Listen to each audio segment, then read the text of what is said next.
Cordial saludo, mucho gusto. Mi nombre es Diana Cerón y en esta oportunidad les voy a presentar algunas de las ideas del pensamiento político de Platón. Entre ellas, la relación de Platón con Sócrates, la formación de Platón en el mundo de la política, la creación de la academia, qué representa el mito de la caverna, el estado ideal, teoría de la educación de Platón, entre otros. Bueno, para hablar de Platón es necesario referenciar a su maestro Sócrates. Sócrates efectivamente pues no documentó nada, pero digamos que su discípulo Platón, pues efectivamente lo hizo por él a través de cada uno de los diálogos y escritos que tiene. Adicional, pues obviamente Platón trató de defender las ideas de su amigo a través de la escritura y obviamente hizo un legado muy bonito en la academia, obviamente que él eh, construyó y donde fue maestro de Aristóteles. Platón, por cada uno de sus legados, pues obviamente sabemos que es considerado el padre de la filosofía griega, el más influyente, obviamente, de la historia del pensamiento político. Yo creo que él hizo algo muy importante y fue precisamente escribir, algo que a los docentes también nos viven diciendo todo el tiempo, que debemos documentar cada una de las acciones que hacemos, pero que en ocasiones eso nos es un poco complejo. Bueno, en relación a cuál es el contexto político e intelectual en el cual vivió Platón, es importante reconocer pues que obviamente él se fue formando a través de su discípulo, a través de su maestro Sócrates. También obviamente tuvo que vivir las guerras del Peloponeso, a través obviamente de la figura de ser un soldado. Allí fue testigo de la decadencia y los enfrentamientos políticos de su época. Él tuvo que ver cómo Atenas pasó de ser gobernado de gobernar a ser gobernado por un gobierno oligárquico en donde obviamente también estuvieron los llamados 30 tiranos. Estos 30 tiranos eran efectivamente una dictadura de la cual él obviamente no se salvó porque él hacía parte por razones familiares. Él lo que buscaba precisamente allí era que no se practicara ni la venganza y estar a favor de la paz a través del pensamiento ético.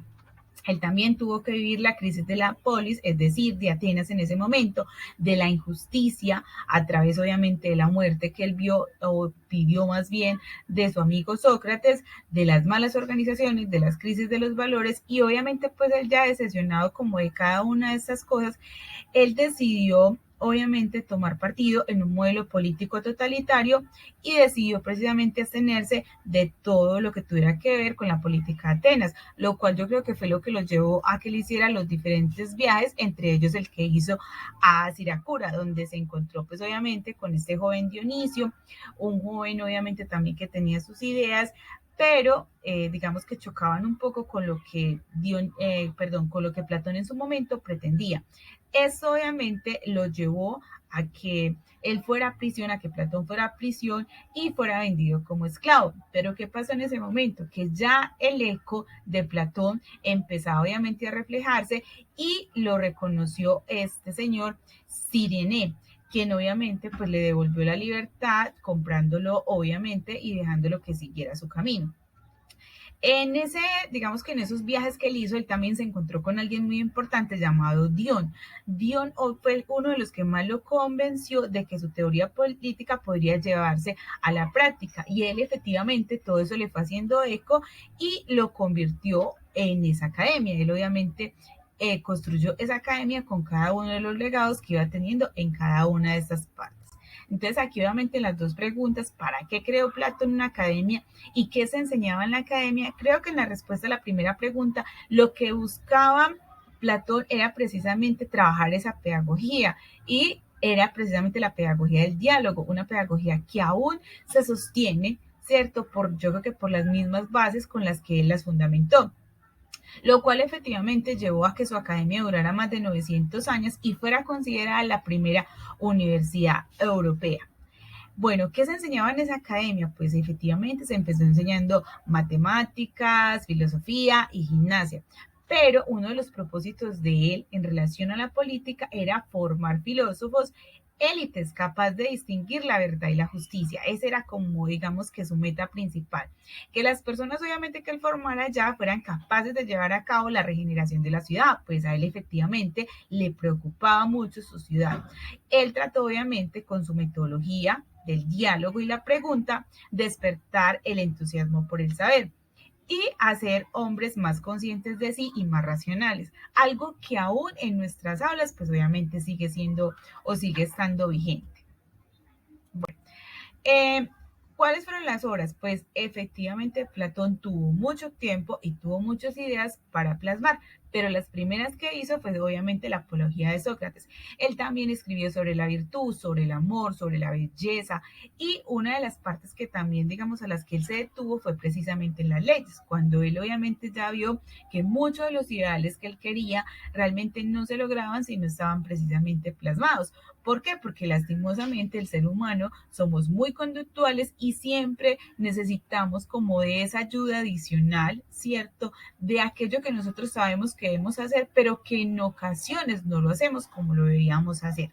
Bueno, uno de los usos también importantes de él es la República, en la cual obviamente se evidencia esa política, pero a partir de la filosofía y del Estado ideal. Bueno, el mito de las cavernas, que es uno, digamos, que de los más populares que él también, es una metáfora que nos muestra la naturaleza respecto a la educación y la falta de la educación. Es precisamente en esa ignorancia que muchos vivimos y de esa ceguera mental que también tenemos, que siempre creemos que tenemos que ver para creer. Entonces el que nos decía que precisamente la filosofía era la que nos abría los ojos y nos permitía ese conocimiento. El que decía también que la filosofía nos podía liberar y permitir salir de esa caverna. ¿Por qué? Porque nos permitía ver el mundo verdadero, ese mundo de las ideas. Bueno, en ese mundo de las ideas y en ese estado ideal que él quería, ¿cierto? Él iba en contra del relativismo, obviamente de los sofistas, de esa democracia que él había tenido que vivir, ¿cierto? La cual obviamente condenó también a su amigo Sócrates por las ideas que él tenía en su momento. Entonces, él que decía que ese estado verdadero se lograba cuando el ser humano obviamente conectaba la razón, la voluntad, el deseo, es decir, la sabiduría, el valor y la moderación. Adicional, pues obviamente se produce esa felicidad en todos los ciudadanos, que era lo que él buscaba en ese mundo ideal. Pero para obviamente ver reflejado ese estado se necesitaba obviamente esa relación entre el alma y el estado. Él obviamente también hablaba mucho del alma. Bueno, también obviamente para que la ciudad, según él, ¿cierto?, se organizara de forma jerárquica, habían ciertos, digamos, como ciertos rangos, producto obviamente de la naturaleza, ya que no todos podíamos hacer las mismas funciones, ni todos obviamente tenemos las mismas habilidades. Él obviamente hablaba de artesanos, de guardianes y de gobernantes. Él que decía que los artesanos pues obviamente se dedicaban a esas labores productivas, pero él nos explicaba el por qué tenían que servirles a otros. En los guardianes él sí consideraba que eran muy importantes, pues obviamente con el tiempo serían los que llegarían a ser los gobernantes. Y obviamente en ese tiempo para ser gobernantes solo se podía hacer si era ya sabio, ¿cierto? Si eran los mejores dotados. Por eso obviamente se tenían que someter a un proceso de formación que duraba entre 20 y 30 años para ser considerados filósofos y para ser obviamente considerados casi perfectos, porque tenían que tener la capacidad de obviamente fomentar la verdad, la justicia y el bien. Bueno, entonces Platón obviamente propone confiar el gobierno a los filósofos por estar, obviamente en ese tiempo se consideraba que ellos estaban libres de ambición, algo que en este tiempo pues realmente también necesitamos demasiado. Bueno, él obviamente se ampara en esa educación, en esa paideia y el que dice que a partir obviamente de la enseñanza y la geografía se puede reforzar el razonamiento y dar claridad a la inteligencia, algo que obviamente la ciencia ha demostrado que es así. Además, él también hablaba de la dialéctica, para la cual obviamente se necesitaba mucho tiempo de preparación y sobre todo una disciplina para poder llegar a ser casi sabio o sabio, que era como el ideal que él quería. Bueno, ya en las formas políticas de gobierno, pues vemos incluso cómo en esa época se veían las injusticias, ¿cierto? Por ejemplo, en la aristocracia era considerada pues una de las formas más perfectas de gobierno, pero mientras que la timocracia, la oligarquía y la tiranía, pues obviamente ni qué decir. De esas cosas aún todavía se ve mucho, el dominio de la clase militar, el gobierno pues obviamente, o el Estado gobernado pues obviamente por los ricos, los gobiernos injustos, de bajo de generadores, pues obviamente lo que vemos también hoy en día. Y la democracia, que sería pues como ese estado ideal en el cual vivimos hoy.